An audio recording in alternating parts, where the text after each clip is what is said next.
Hello. Good morning. My name is Owechomachi, and here with us is Anthony Gandu, right? The participant for today. We are waiting for other participants, and it's taking some time. We don't all have all the time. Maybe I think I can just continue. Discuss about feasibility study and then business plan. All right. If you can hear me well, you can write in the chat. And write in your chat, say you hear me well, so that I will know that you are hearing me clearly. I'm speaking particularly to Tony Gandu. Okay, Abdullahi just joined us. Abdullahi just joined us. I hope you can hear me. If you can hear me, fine. And if you need me to increase my voice, my tone, I will do that also. Okay, so I'm not seeing your chat. Nobody's talking to me in the chat. Just type in the chat. I hear you well. Okay, let me write something on the chat.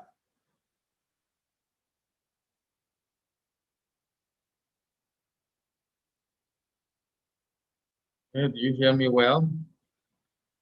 Let me get your responses.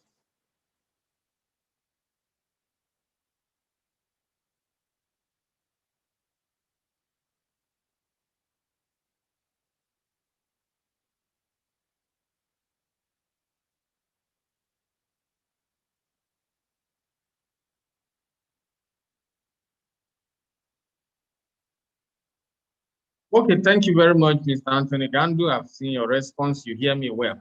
Right, I'm waiting for Abdullahi to respond. Okay, let me put up my screen so that we'll talk from there.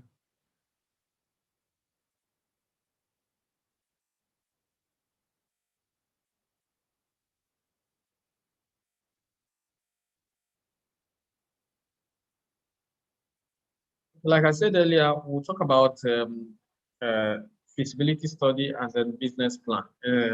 You know that this particular training section has two purposes. One is to help you have some basic rudiments about business generally, and that's why as a prerequisite for this loan, the microfinance bank has said, okay, you have to go through this training. So when you go through this training, we expect that there are things that you would have picked. That's the key objective of this particular one. Then the second objective is that what I'm going to discuss with you is general business approach. Approach to business generally. Before you do any business, you need to consider a feasibility study. You need to consider a business plan. So there are two takeaways here. The first is the condition for your loan that you're asking for. And then the second one is a general knowledge I want us to talk about that you will need as you expand in your business. Even if you don't need it for this particular loan, you will also need it for some other. We gave a test, right? The purpose of the test is to assess what you already know about feasibility study and business plan or start discussing. Then we're also going to give you another test after the section to know what what you have grabbed from this. That's how we structured this particular presentation. I believe that our technical team has put it on the WhatsApp chat or something. I think that's where most of you must have tried it. If yes, you have tried it, I can ask him again to check the scores. Once you press submit, I should see your scores here. Now, my interest is if I see people scoring something like 10, I get very happy. People scoring 20, I get happy because that means I'm going to be talking about something that you're not familiar with. But if I see 100, well, that means I should go home. There's nothing new I have to discuss. And so I'm going to look at it now. If I see that Mr. Anthony scored 100 and Abdullah also scored 100, then I should start thinking of using my laptop, tell them, have a very beautiful day, you're all good to go. So let me let me talk to the IT team and see what the score is, if anyone has submitted his score. Okay. Okay. No submission yet. So I will just go ahead. But if you have read the question, it's also fine. Now back to what we're yes. You Abdullah is raising a hand. You mean you want to speak, right? Okay, so they are going to unmute, they will allow you to unmute yourself now so that you can talk. You know, the class is small, that's why we can do this. If it's a big class, we will not allow people to speak until time for question. Too easy to finish within 2 hours. All right, so you can speak now. I think they have unmuted you.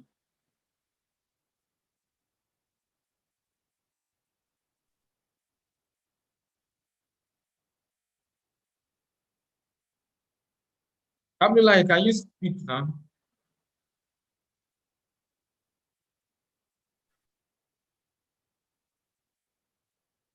Abdullah, you raised the hand earlier on. Was it that you wanted to speak? I, what we do in this particular session is that if you want to speak, you can raise your hand, but we advise that you write it on the chat so that as I'm talking, I can just look at the chat and react to it. But if you have unmute yourself, say what you want to say, and then we go ahead.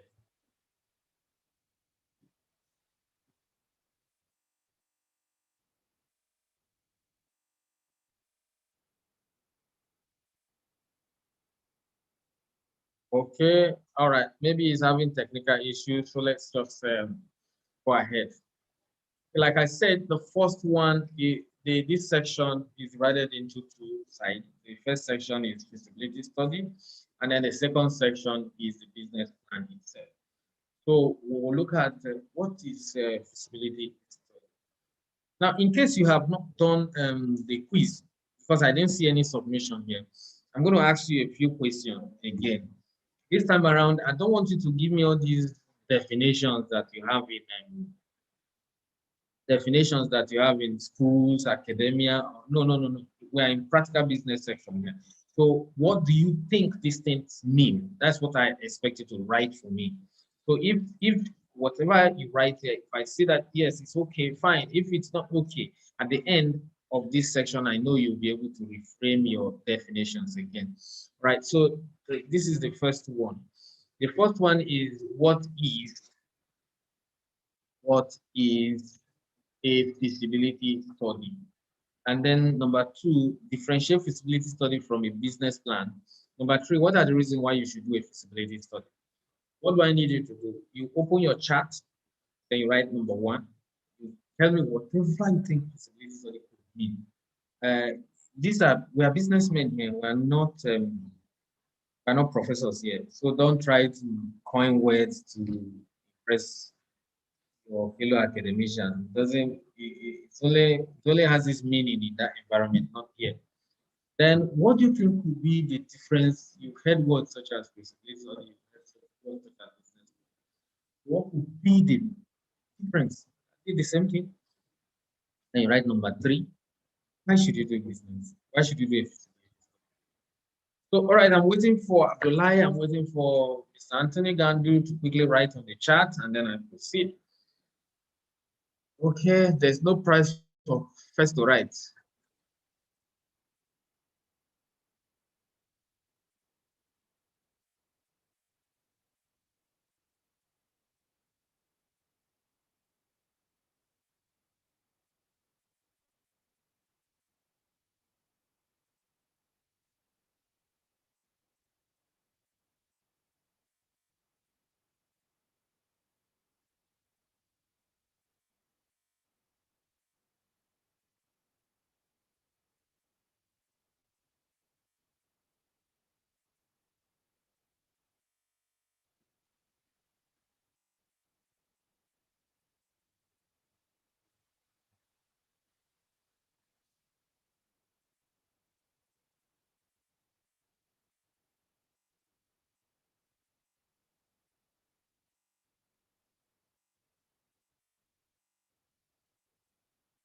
Come with your response quickly. I don't know why the internet is slow.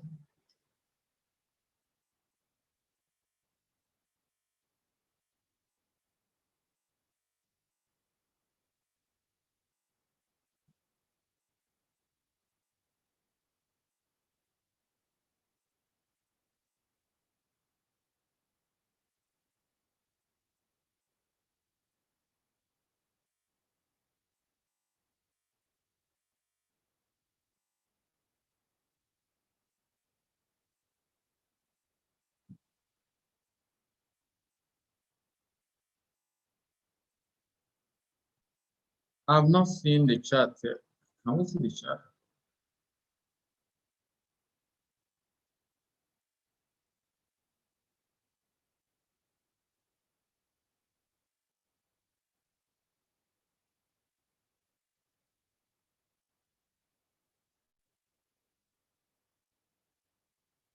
Okay, just let me have just one answer and I'm good to go.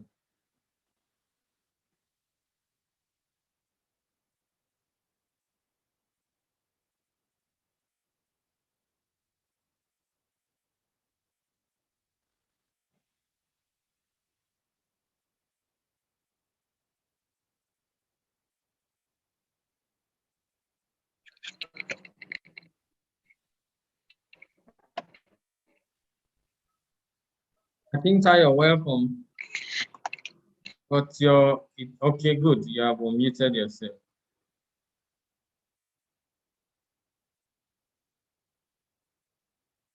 I'm looking at the chat. No one has answered anyone. Just answer one. Okay, if I'm not getting any answer, we'll just proceed, right? Let me just continue. I can tell you, though you came in late, you can't go through this, but I'm sure you've seen the questions on the screen. What we are saying is that just try to attempt anyone using your own language or whatever you think it means. Okay, so fine, let's proceed. What do we have here? We have 4 sections for this particular lady study.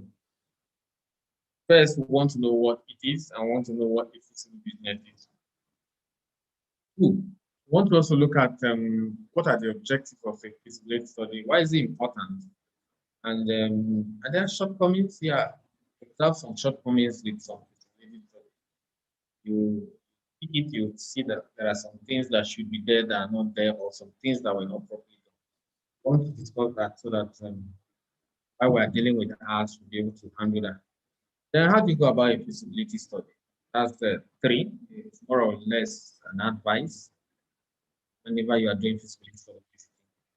Then number 4, we want to see 4 components. What are the minimum things, at least the least things that we should see on your feasibility study report? You know, when you do the study is when you go out, go on the internet, do several things, read several books, observe several things. Then you now translate all of this down into a report. And when we're reading your report, we expect to see certain things, meet at minimum. And those are the things we want to discuss. Let me proceed now to item 1. Feasibility study. Very straightforward, or in its simplest form, is an analysis of the viability of an idea. So there are 3 keywords there. Any form of analysis you do. Checking viability of any idea. So analysis, viability, idea. Analysis, viability, and idea. These are the 3 words that make up what a feasibility study is. Like in one of these sections we're discussing, and I told them that I want to make a machine that can feed someone. Say a machine that can feed someone. You just put it on a dining table and then it feeds you. And then I had to ask the people around. I say, okay, and I make this machine, will people buy? Before asking whether people will buy, I ask them questions such as, do you want to eat? Do you want to sit on your dining chair and your machine will feed you? Or you want to use your hands or colorist to eat? And in that particular section, most of them say, no, they prefer eating with their hands, they prefer eating with colorist. So that automatically meant my machines will sell. But for this particular class now that I have Mr. Anthony, I have Mr. Akintayo, with that machine, what would you want to do?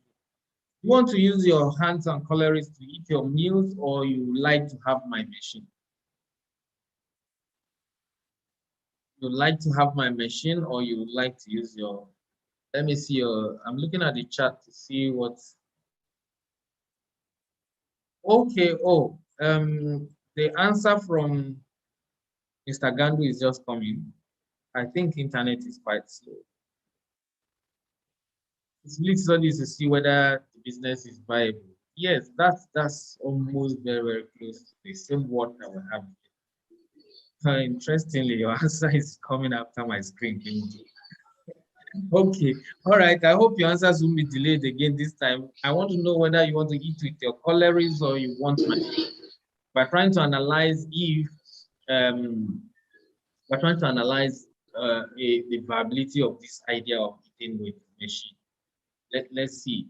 Do you want to eat with machine or you want to use your hand? So whichever you prefer, can you write it on the chat and say, I want the machine and I want my hands. Let's see if these responses will come on time. Okay, I'm looking at the chat to see if it's coming on time.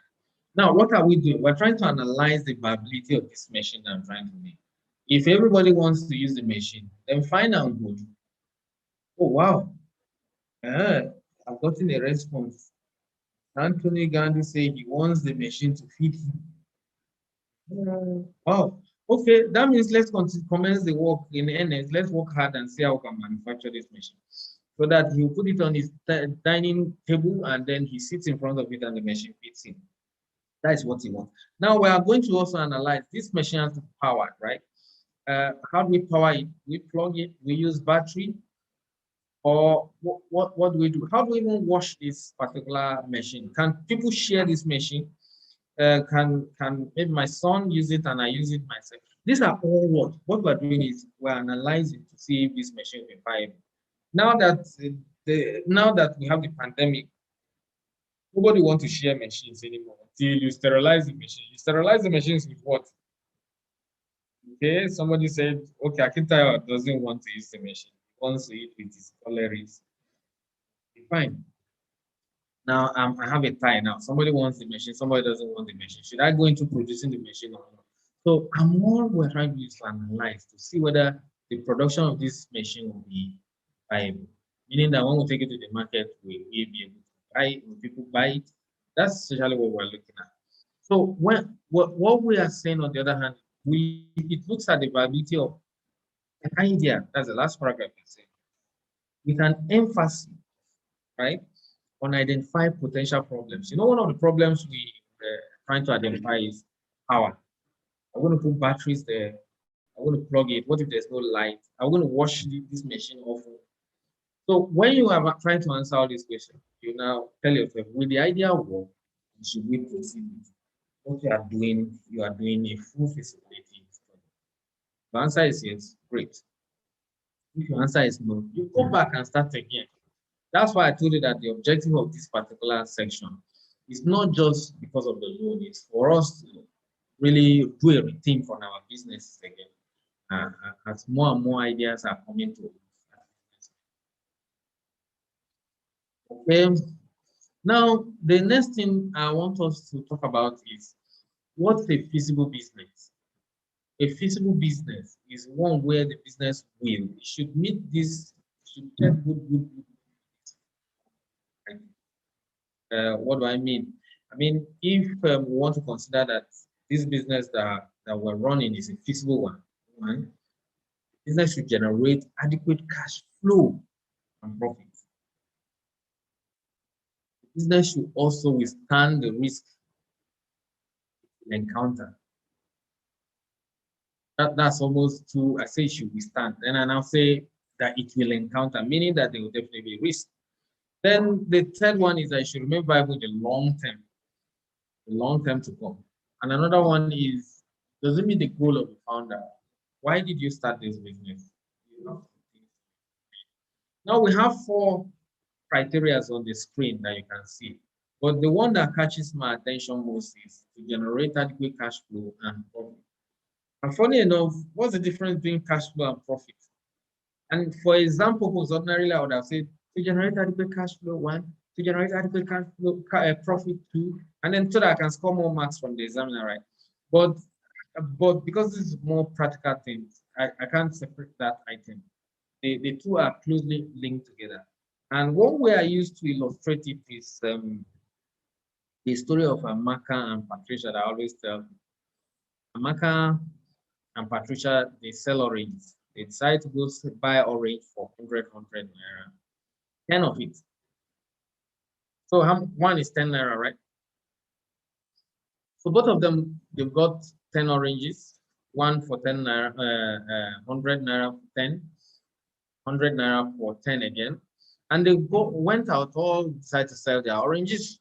Amaka sold her orange for 100, and so she came back with 1,000 naira. So Amaka has made what?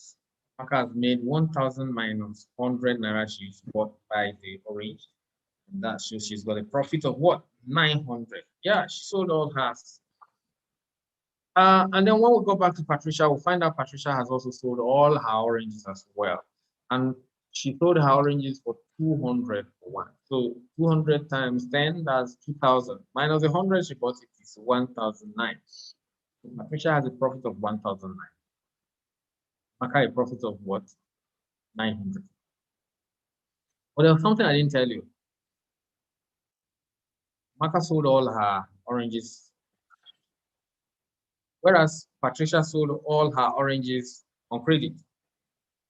So at the end of the day, how much is with Amaka? You see that Amaka has 1,000 naira. How much is with Patricia? Patricia has nothing on her at that time. So you can see in terms of cash flow, Amaka has 1,000 cash flow, Patricia has 0 cash flow. So that's the difference between, whereas in terms of profit, Amaka made a profit of 900, whereas Patricia made a profit of 1,009. So somebody's got high profit, 0 cash flow. Another person has got 1,000 cash flow and 900 only in profit. Now, maybe I should even ask you, whose model do you prefer? Yeah, write it, let me see. I hope the answer comes in time. You want Amaka's model or Patricia's model? I believe Abdullahi can hear clearly now. So at first he couldn't hear me. Maybe he should be able to hear this time. So let me check the chat and see. Let me see your responses there.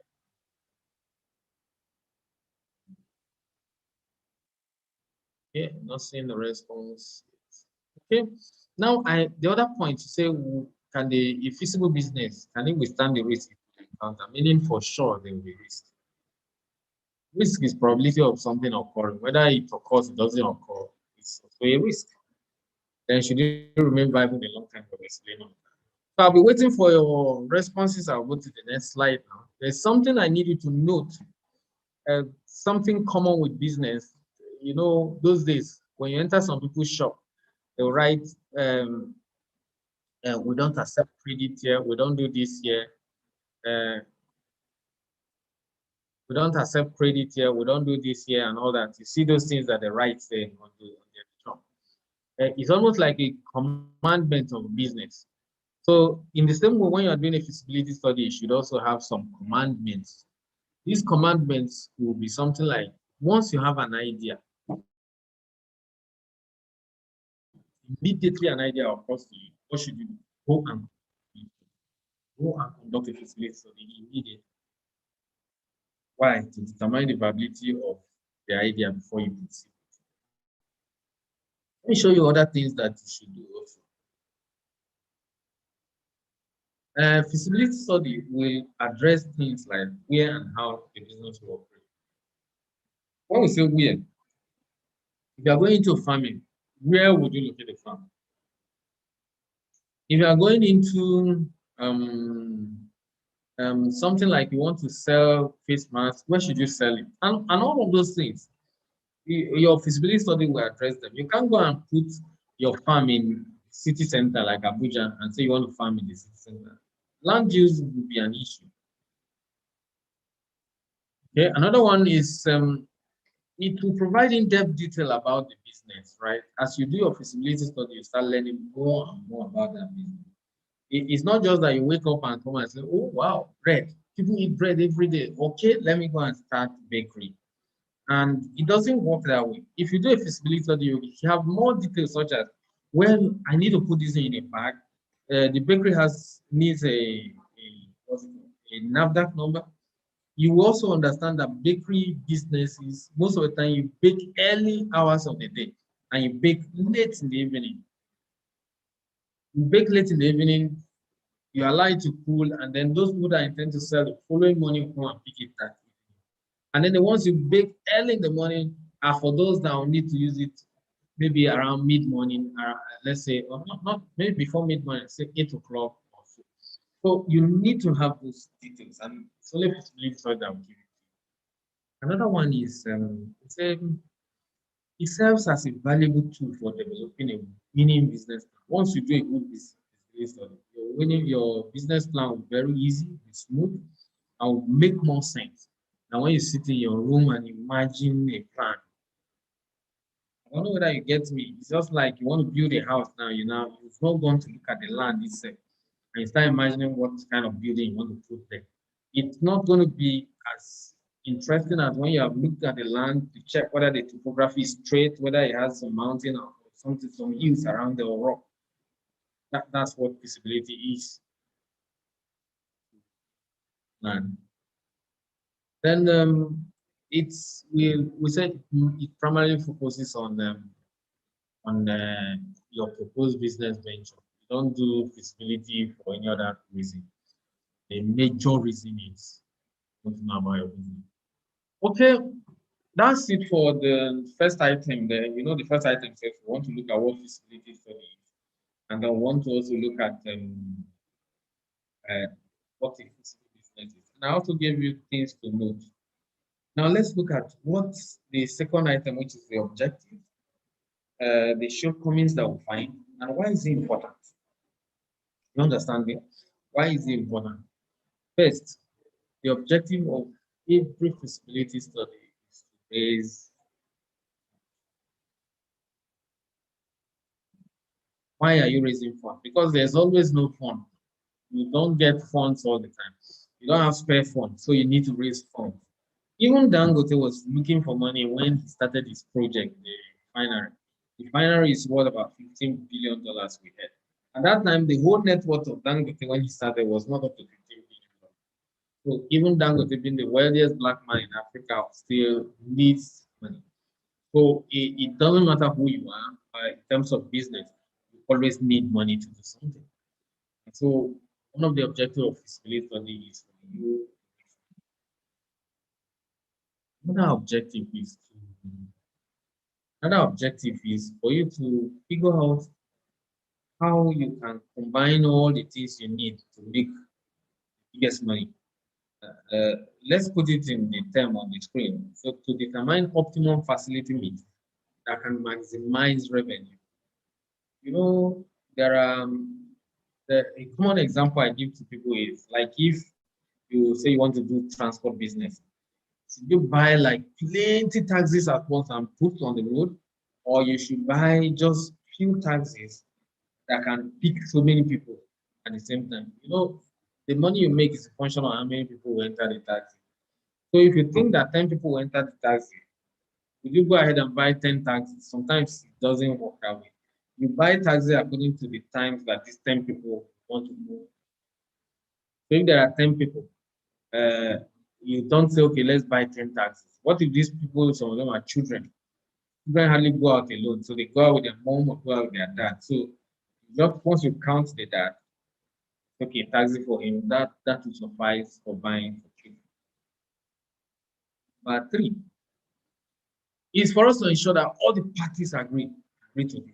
The people bringing the money, we using the money, and all other stakeholders, including your family, your wife, your children, your friends, they need to agree to this.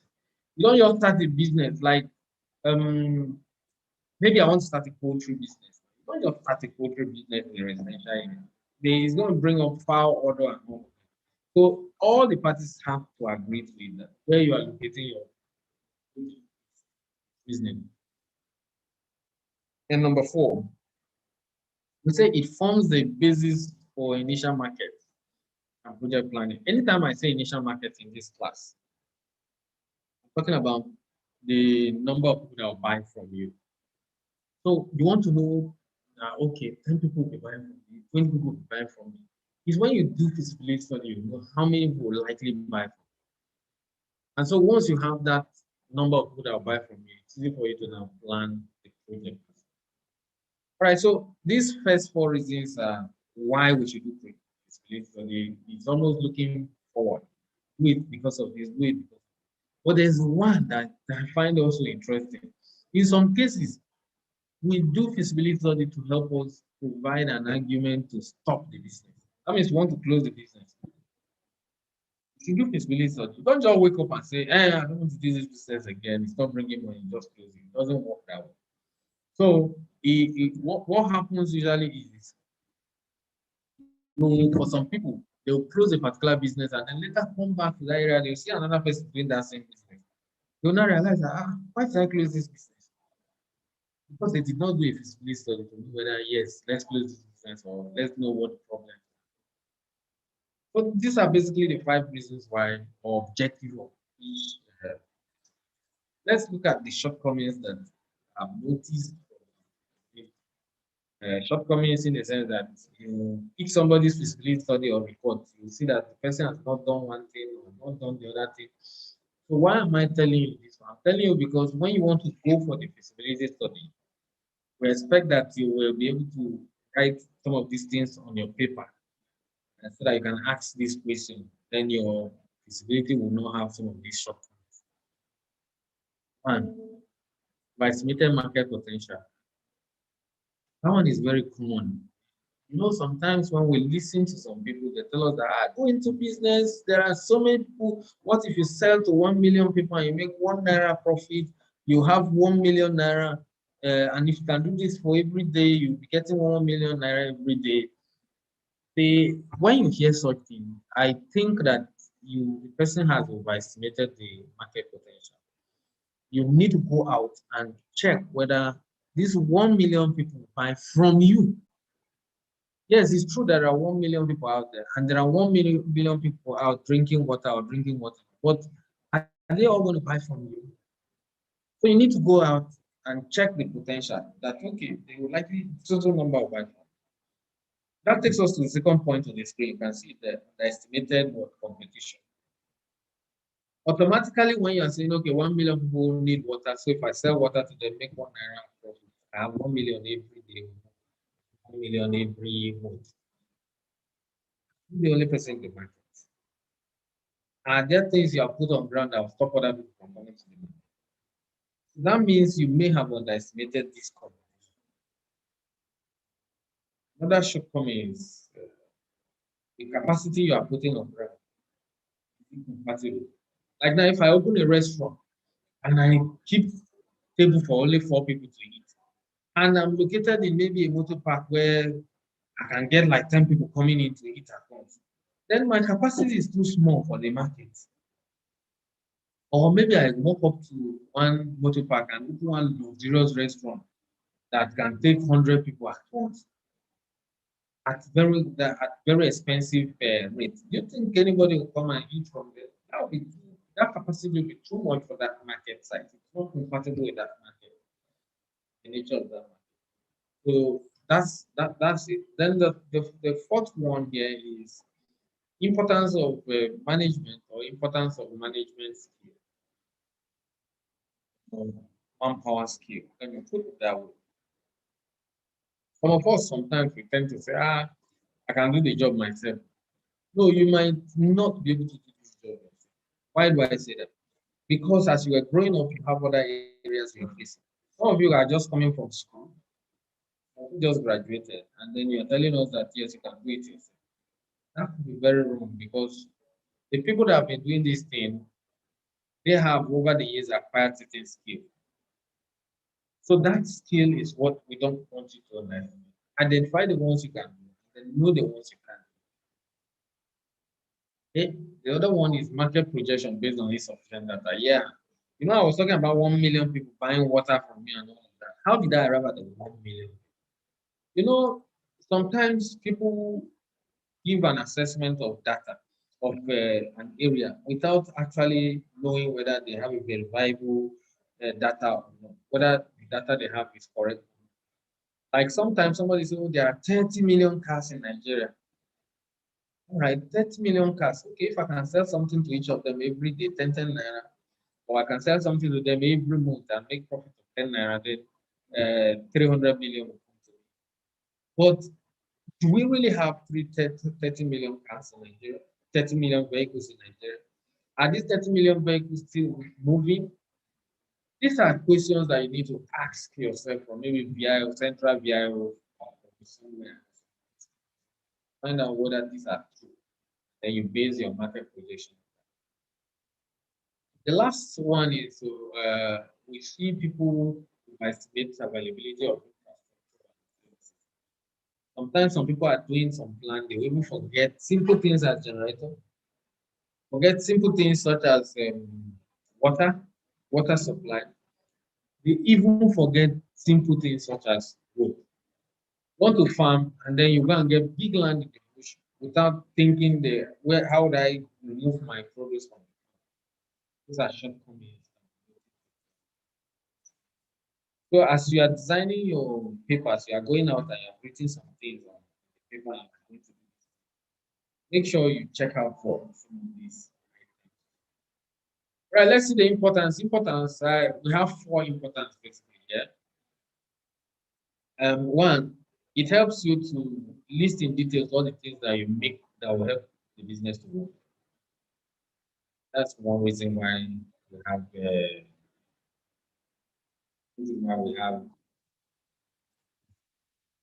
Another one could be to help you identify logistical problems and then proper solutions to it. Logistics, we talk about, like I mentioned, the farm just now. Assuming God blesses you so much and your harvest is big, maybe like 2 trailer load of harvest, you automatically are faced with a problem. What's the first problem? Where to store this thing? You don't take the whole product to the market. That's it. You need to store it. Think of which market to give you the best price and when to take this thing to the market. Because if you flood the market to drop the price that day, you will make losses. Or you might incur expenses of taking the remaining items that are not sold back to wherever you need to keep them, which you have not identified, and maybe your house is not enough to keep them. The importance is to help us develop marketing strategies alongside with the normal 4 P's of marketing. What's the right price? Where is the place we can sell this thing? What promo should we use? And then what one again? I've mentioned price. I've mentioned what's the product, what's the nature of the product. And finally, say this is solid foundation for your business. So that's the importance. Look at the first item, second item, which is importance, objective, and shortcomings. Let's take the um, short advice on how to go about your uh, all right. The advice I have here is very short. It's just something that you can easily use. Say how to go about display study. The first one, right? Before you start the study, pick your piece of paper and note some of these things, and then start googling them on the internet. Read about them. Pick books. Ask friends a lot of questions. Then go out. If your business is a business for the evening, don't just sit at home and say I'm too tired today. Go out one of the evenings. Stand where this product are sold and make inquiry. Don't go into transportation. Go to the park. Watch what goes on in the park. And then note some of these things about. Then, like we said before, you begin writing your feasibility study. That is when you are done with it, but you know you need to write the report. Let's just say as you are going about in general. One, the blue spot. Identify how, where, and to whom you intend to sell it. Where are you going to sell it? Are you going to sell it in Abuja? Are you going to sell it in Suleja? Are you going to sell it in Kwakwalada? Are you going to sell it in who are you going to sell it? Are you going to sell it to children? Are you going to sell it to old people? Are you going to sell it to young people? Are you going to sell it to boys? Are you going to sell it to girls? You need to do all of that. And how do you sell it? Do you open a shop? You sell it through social media, online, all these things. And the next one is assess your competition. Okay, competition is very important. Competition Is not, forget about the competition we used to have in secondary school. Yes, I'm going to be the first person, I'm going to score more than this person. No, that's not the type we're talking about. This is real life competition. Businesses that you are not stopping anyone from coming into it. You can't stop people. Sometimes you are not even there. Somebody has opened a shop. You need to do an assessment of those people. Then another one I need you to do carefully is how much do you need to. Most of the time, people just say, "Oh, I need rent, I need equipment, I need this," and they stop there.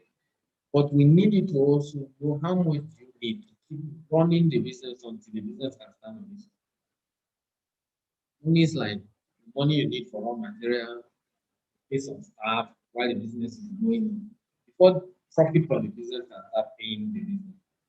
For some people into fish, for their fish, you spending money until the fish is big and you can sell. So that time that you are going to be spending until the fish is big, you need to work out that amount also. The other group of the other advice is what we refer to as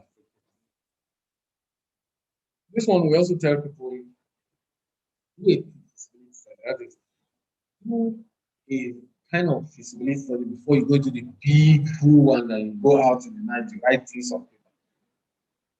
First, we say before you proceed with that big one, right? You need to do some, small thing. You can do it on the internet. You can ask a couple. If you find out that this thing is not feasible, you save the time and money, so you don't bother going to the. And then that's another thing why we ask you to do pre-feasibility testing. Also help you with certain scenarios. You want to find out, okay, uh, before I proceed, I've noticed this and I've noticed this. So that when you go back to the field proper, those are the things you are going to know so that you deal with those gray areas. Another advice we tell people is get a consultant. Let them help you do the pre-feasibility. But when you get a consultant, please do the job with the consultant. Don't leave it to him. Why? Because once he's done with his job, he's not going to be there to run the business. So you need to watch what he's doing, his advice, how he's arriving at those things, so that when you go into a full-blown one, you will see the gray areas that you need to. Yeah, those are just the two advice there. So that's number three. We say, how do you go about it? We have looked at what a feasibility study is, what a feasibility study is. We looked at objective and so. So how do you go about your feasibility study? That's short advice. That's item three. Let's look at the fourth item, which is what are the components of a feasibility. When we pick your feasibility study report, you should find these components at minimum. What should I see? I should see 16, 6 sections at least. Description of the business. What are you doing? What are you saying? What do you want to do? Tell us in clear terms. That's why I say describe the business. But what is it? Just give a description of the business, the nature of the business. Yes, I want to make juice and I want to sell it in front of banks so that customers coming out can buy. Or you can describe it, I want to start selling phones. Or you can describe it, I want to start farming ginger, anything like that. All right, let me jump to the last item, which is conclusion. Come back again to the 4 items. Conclusion is where you discuss how the business can succeed. You need to be very honest in that assessment because you are talking to someone that will bring you money. And sometimes you are talking to intelligent people.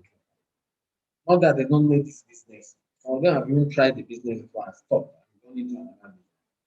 So just try to be realistic, try to give realistic things so that it can help your closer generally or your request.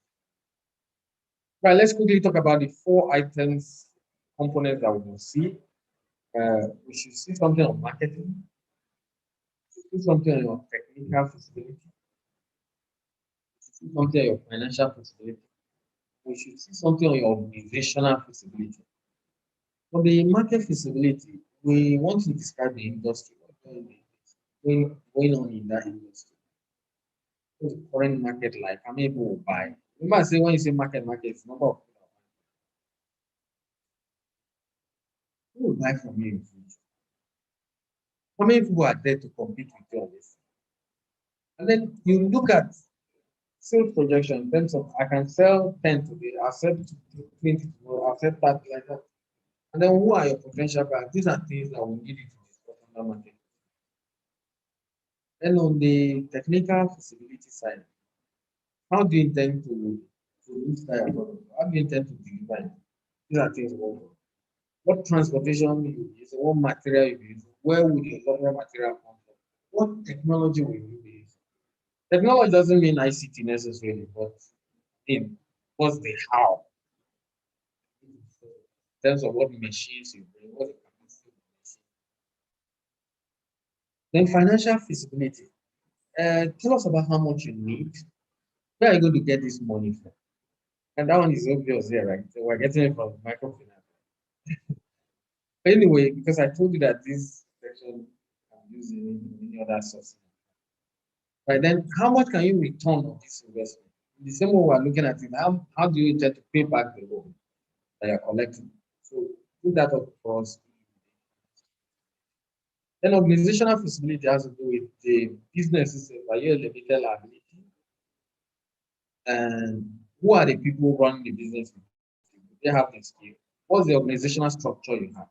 And are you joining this thing with um, another existing business? Will it function properly? We need to see all of this in your feasibility stuff. When we see them, then we know that you have at least captured reasonably in so many areas. Okay, let me just throw more light on some of these sections. The four sections we mentioned. That's market. For market, let's start with target population. What do you mean target population? Want to sell to people that are 20 years and below. That's the target population. Then segment this market. Segment, you can segment it into one sell to boys, one sell to girls, or you want to sell to uh, people in Abuja only, or you want to sell to people in Bogota. All of that. Then you now come up with a strategy of how you want to sell to these people. First, you identify the group you want to sell to. Maybe you want to sell to only girls. How do you want to reach out? What is the strategy you want to use to reach out? And then look at it. How many are they? Where are they? What do they do? What are their strengths? What are their weaknesses? What are their opportunities? On the technical side, what are the equipments that you need? Who will be supplying you things? You need certain people that are skilled, special skilled in certain area. You need to get them. Then where do you get your raw materials? Where do you source them? From far. And for financial is almost you know add figures. What the analysis you have done in your sales projection in your market area, and then the analysis you've done in your area. You put money to it. Let's see. That's is salary. You need to pay salaries. How much will you pay as salaries? For raw materials that you need, how much? Then for marketing side, how many items can you sell? Apply by the selling price so that we know what our annual sales. Okay.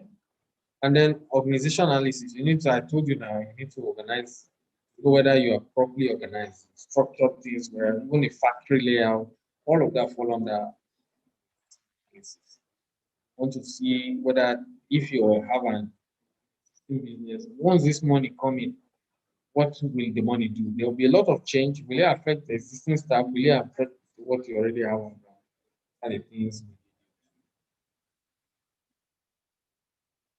All right, I think I have only gentlemen in the class, no ladies, right? Thank you for listening to this first section. We'll go to second section shortly. We'll go to second section. Before we go there, even though you didn't answer the first question. You should be able to answer this one for me now. So answer these four questions on the chat. Should every business have a feasibility plan? That's number one. Then type number two. What is the importance of feasibility plan?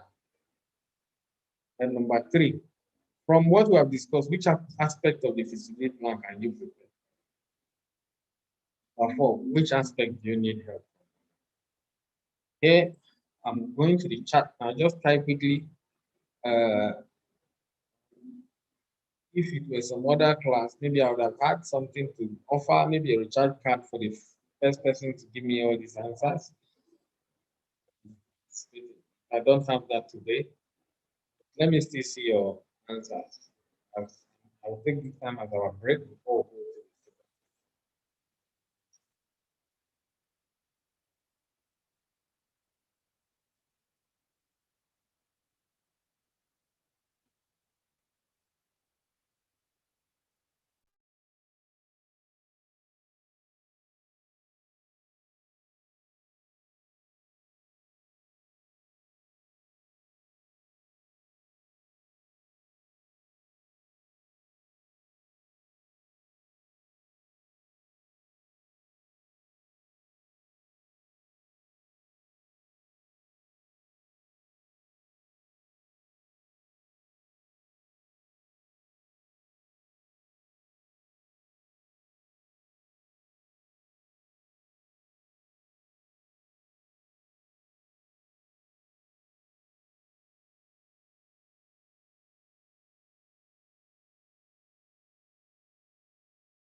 Okay, great. I got response. Yes. Wow. Only Anthony Gant gave me response number one. Yes. Two, to know if the business idea is viable. Okay. Three. Yeah, he can deal with market feasibility. Okay. For technical and financial, he wouldn't mind if someone helps. Okay, that's great. There's someone's response I didn't see on time, and that's from Akintayo. Akintayo said that the Patricia model, you remember the Patricia model we talked about? He said it's good on paper, but in terms of fiscal cash flow, it's not recommended. I think she's saying she prefers a Marcus model.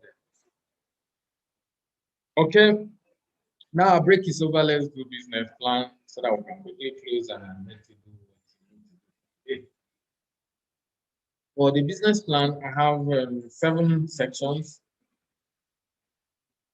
They are very short sections. So don't think that because the other one is 4 and size 7 is going to take.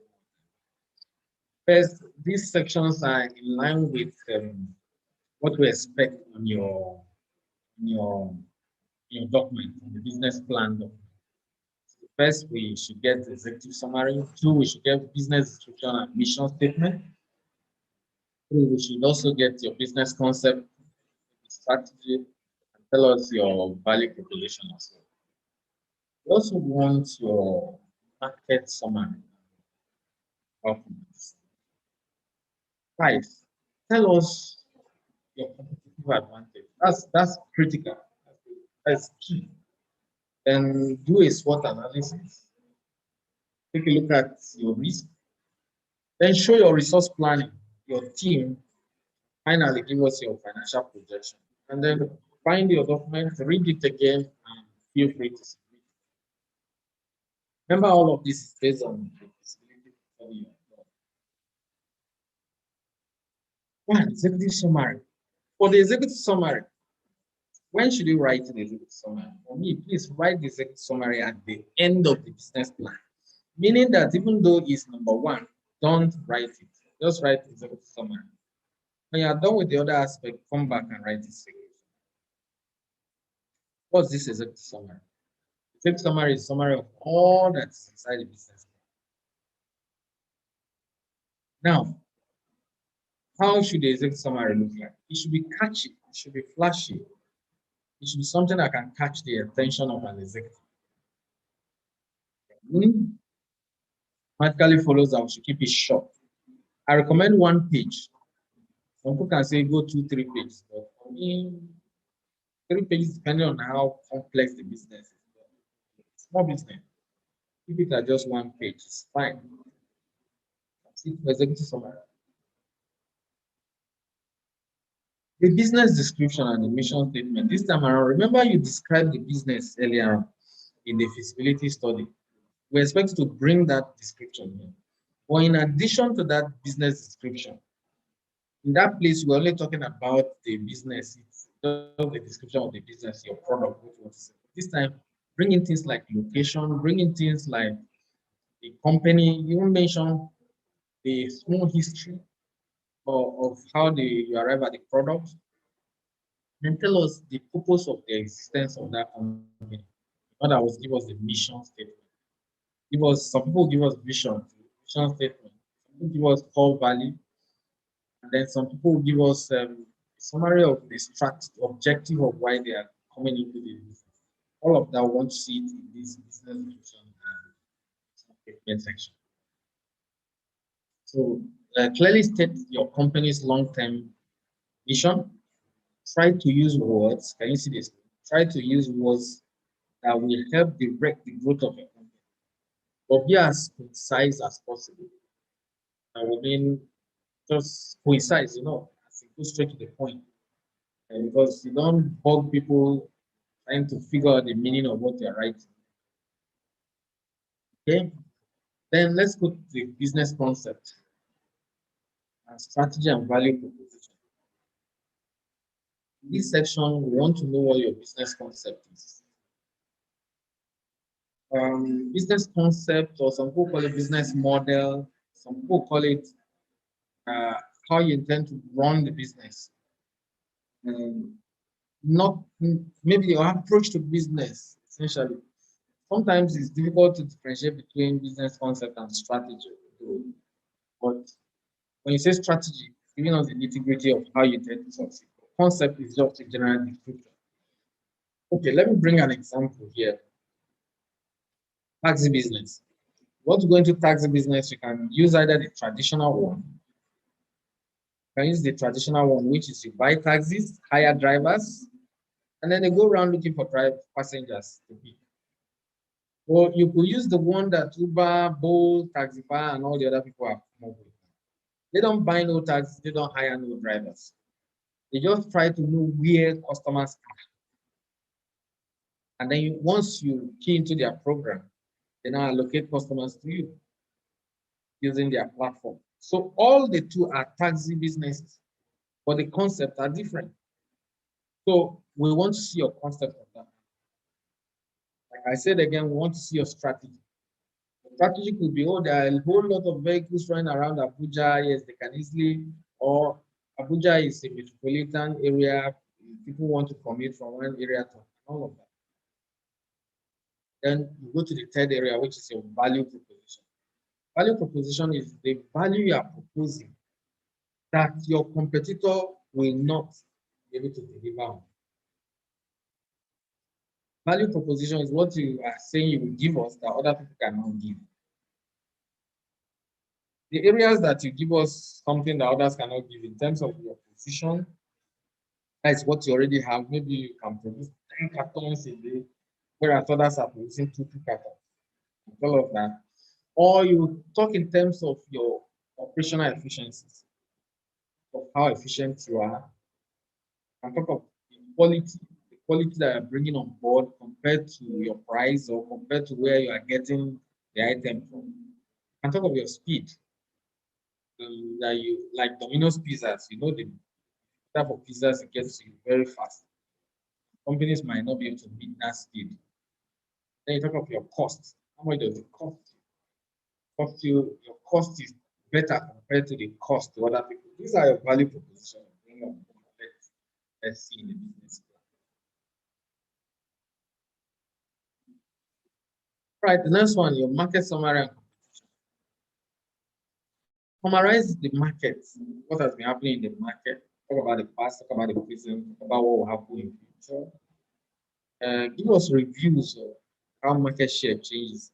When you say market share, we're talking about number of people that, we're talking about the market is number of people that will buy. Then number of people that will buy from you is what we refer to as market, your market share. Then the person that sells most in that market, we call him the leader. Then other people are also in the market. We want you to go deep into doing those analysis so that nothing will take us by. We want to also talk about the prices. What are the prices like? And then finally, bring out the opportunity they are trying to showcase. If some people are selling petrol for, they are selling petrol for 162, 165 per liter, and you are able to open up a refinery, or you are getting straight from Dangote refinery. Maybe you are getting it at the cost, say 130, and you come around and you sell at 140. Fuel is fuel. It's not as if you can always check whether it's the real fuel or not. So you bring in your pricing, your competition. Others are sourcing from somewhere. You are sourcing from somewhere. That's why you're doing it. Those are things that we also want to know. Now, like I told you, I say competitive advantage. Competitive advantage. Let me put it in this way. What do you have that your competitors do not have? What are the unique resources and core competence that are difficult to imitate by other competitors? For me, if you don't learn anything from this discussion today, if you don't hear anything from me today, go home with how do I develop competitive advantage? How do I get something that my competitors can't? So that people will keep coming to me for that thing. Or do I already have a competitive advantage that I have not noticed? Let me protect it, let me develop it so that people keep coming to me. Competitive advantage could be things as simple as location. Things as simple as maybe the kind of buses you use if you are into transport. It could be things even like the kind of customer service you have, the way people talk to you, or even how friendly the organization is. Quite an important thing. Right. The next item is your SWOT. SWOT stands for strength, weaknesses, O for opportunities, and T for threats. It's simply a list. We need you to do this list for us. A list of what your strengths are. You think your strengths are.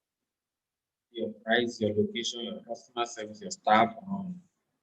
Then talk about your weaknesses. Or your equipment are not up to date, your location is not okay, or anything like that. But note that when you're talking about your strengths and weaknesses, you're talking about internal things, things that relate to you. Then when you're talking about opportunities and threats, you're talking about external things, things that are outside your control, basically, such as the foreign exchange. Now, if you need to import things, because the exchange rate is harsh, uh, relatively compared to what we used to have, that's a threat. You list it. Then opportunities for those of you into export of agri items. Exchange rates, and the nature of the exchange rate is to your advantage. You list it as an opportunity. Meaning you sell something for $1 before you get 360, now you get close to 400 or there. So it's an opportunity. So we needed to do all those listings.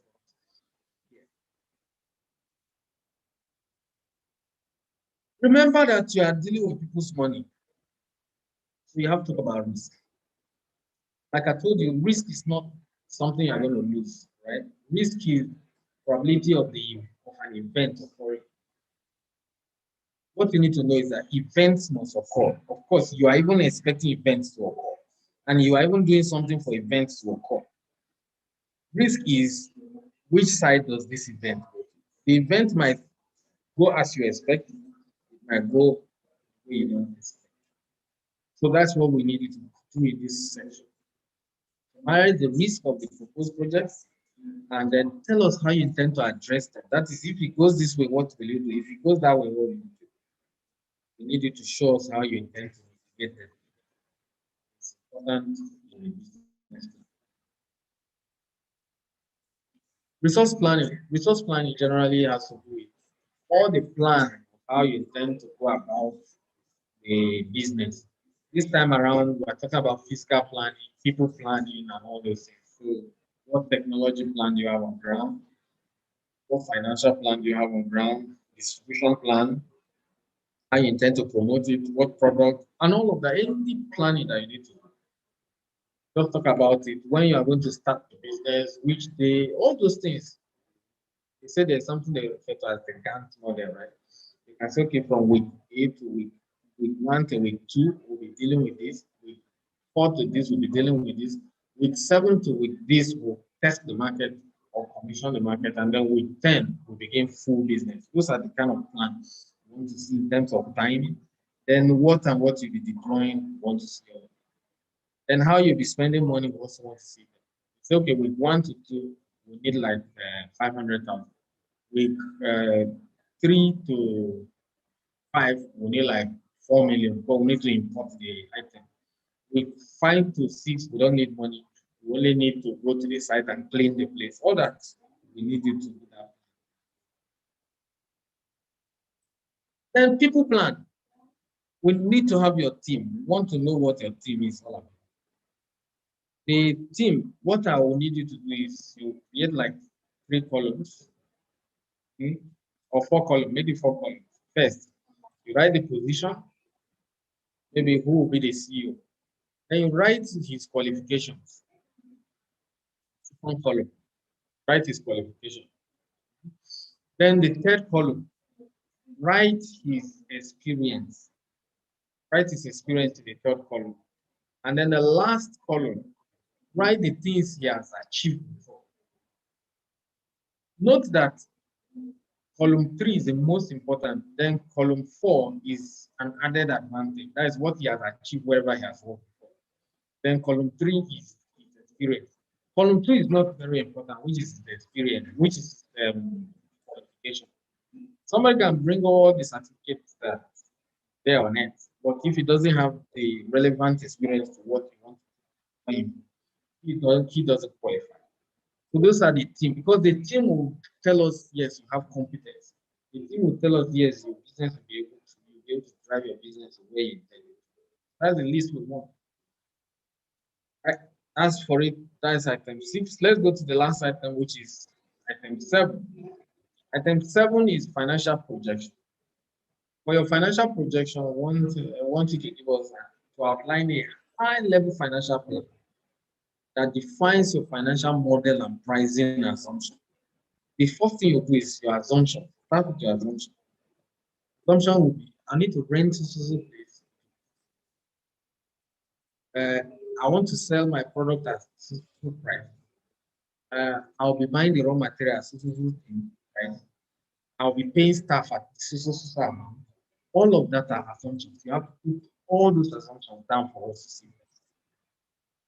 Then you now start turning them into your cash flow. Cash flow model is beginning of the day. Maybe you can do it monthly. In this month, I should be able to sell this. In the second month, when you sell this, how much will I get? And the second month, I should be able to get this. Then some debtors will pay, because some people definitely will not pay until they you need to put all of that. Then the month you get loan, you can say, okay, I'll get so loan.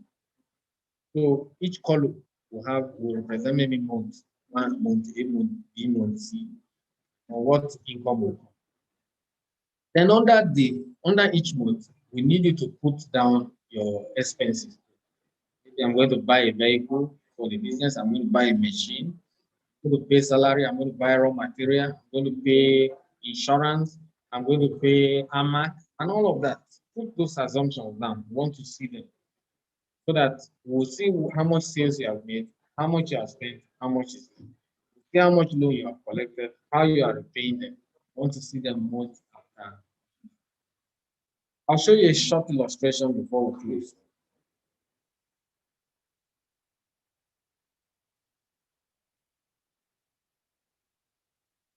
All right. Okay, this is the illustration I want to show. You can see you have layout. It's almost like 3 layouts. The first one is the inflow section. You talk about income. You can, if you are good at Excel, you can use Excel, Microsoft Excel. If you're not good at Excel, go ahead and use it write on paper, write with pencil. When you are done, you can clean it and then transfer it into something printable. Is the heading. Sales is money you collected from sales. Loan is the one you collected and you pay back. Then the two of them added together is your total flow of income into the business. Deal with that for layout 1. Let's look at layout. Layout 2 is expenditure section. You will continue on the same column. But this time around, bring in your purchases. What did you buy? Bring in your wages. What did you pay? That will give us your total expenditure. Okay, like here that we have figures here, you can see sales 600, loan 1,000, total income 1,006, sorry. Purchases 800, wages 400, 1,002. Then February, you see there's no loan there, but we still continue to purchase more things. Like salary, you can see wages is constant. January, February is constant. So these are the things we want to present. This layout 1, layout 2 combined. Then I told you there are 3 layouts. Let's see what we get in the 3rd layer. Right, this should be like our 3rd layout. This is the 3rd layout. You can see it has January, February, and continues like that. The beginning of this 3rd layout, you have your opening balance, meaning the money you started the business with, or the money you started the period with. Notice January ended with 700 closing balance. February started with the same 700. So like this opening balance, if you don't have anything you started the business with, say 0. Like where did you get this 1,006 from? Can you remember? Let me go back again and show you. And see the 1,006 as total income, made up of sales 600, loan 1,000. So this is where we get this 1,006. As you can see, and now under here is 1,002. So you see it. So you can see the 1,6 I'm talking about. You can see the 1,2. Total income 1,6. Total expenditure 1,2. You took loan only once. So for February, you whatever figure you have here under total income will be only sales, no more loan. Then here we have 1,002. So what we are left with is what? What we are left with is we see we have 1,006 minus 1,002. That's 400. So this 400 plus what you started the business with, which is 300. So this 700. That's why you are starting a period with 700. Now, so many funny things can happen. Here, this where we have 1,006 might only be 1,000. And you spent 1,002 here. You want to spend 1,000. So where will you get 200 from? Take it from this one. So you have only 100 left here. And here will also be 100. The next period you start with 100. These things can change, can take different shape. This total income, total expenditure. But that also means that you have to watch carefully in terms of what if this total income is always small, small, small, and then total expenditure is always big, big, big. If it continues throughout your projection, it means the business is not feasible. But there are some business, this total expenditure will be high, high, high, high. Until one day, this total income will just be one big sum. It still means that your business is feasible. So these are some things that you have to look out for when you are done with the projection. So essentially, that's what we expect you. Uh, um, right, that's what we expect in your business plan. So you have all the 7 sections. Then this one, this cash flow, we usually put it as an appendix.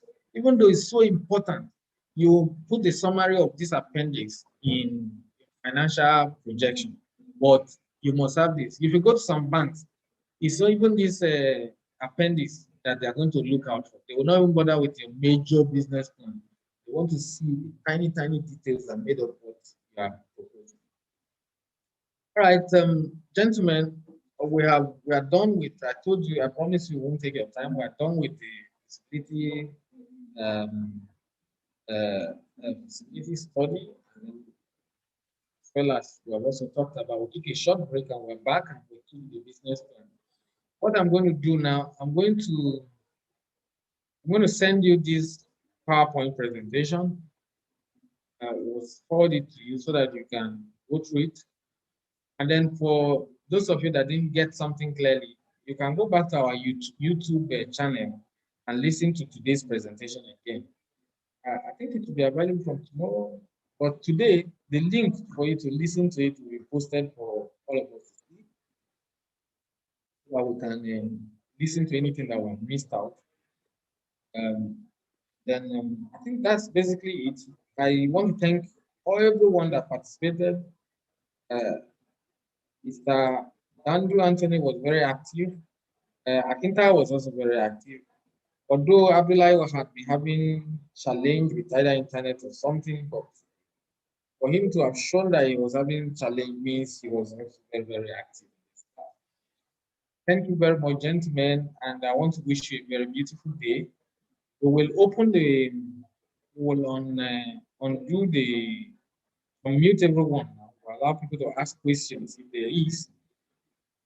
If there's none, next couple of minutes we'll close. Say very, very blessed day. Thank you again for listening.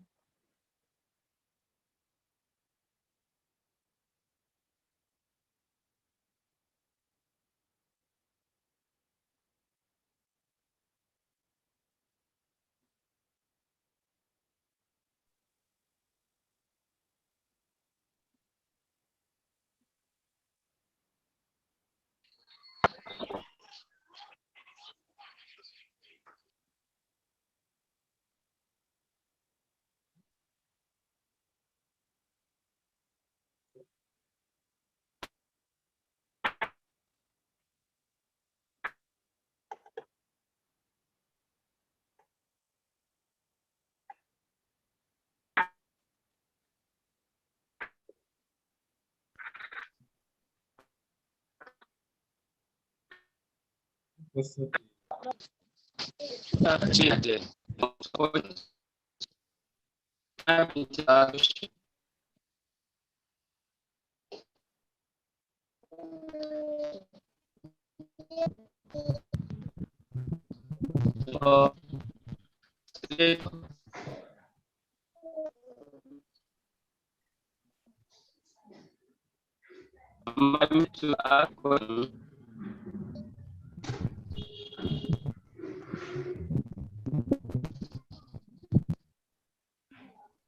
Galaxy Tab 4, your your voice is breaking at us here. We can hardly hear you.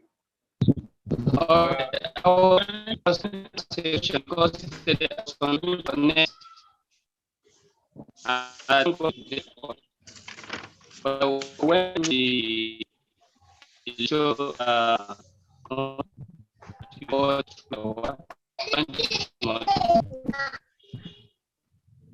and so I hope I do the show this me. I hope all set. Somebody who and the level.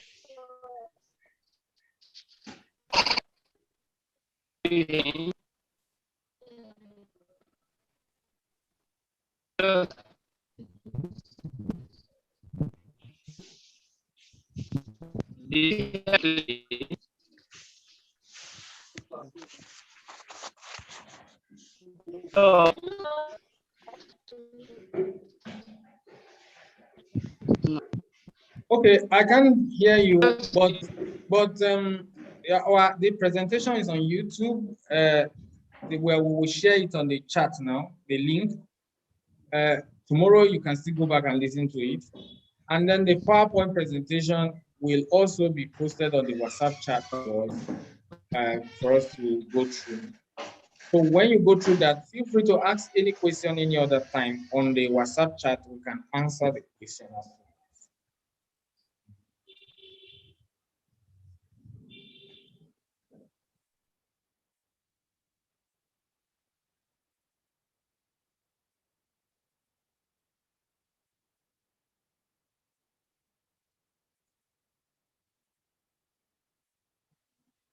Post it, please.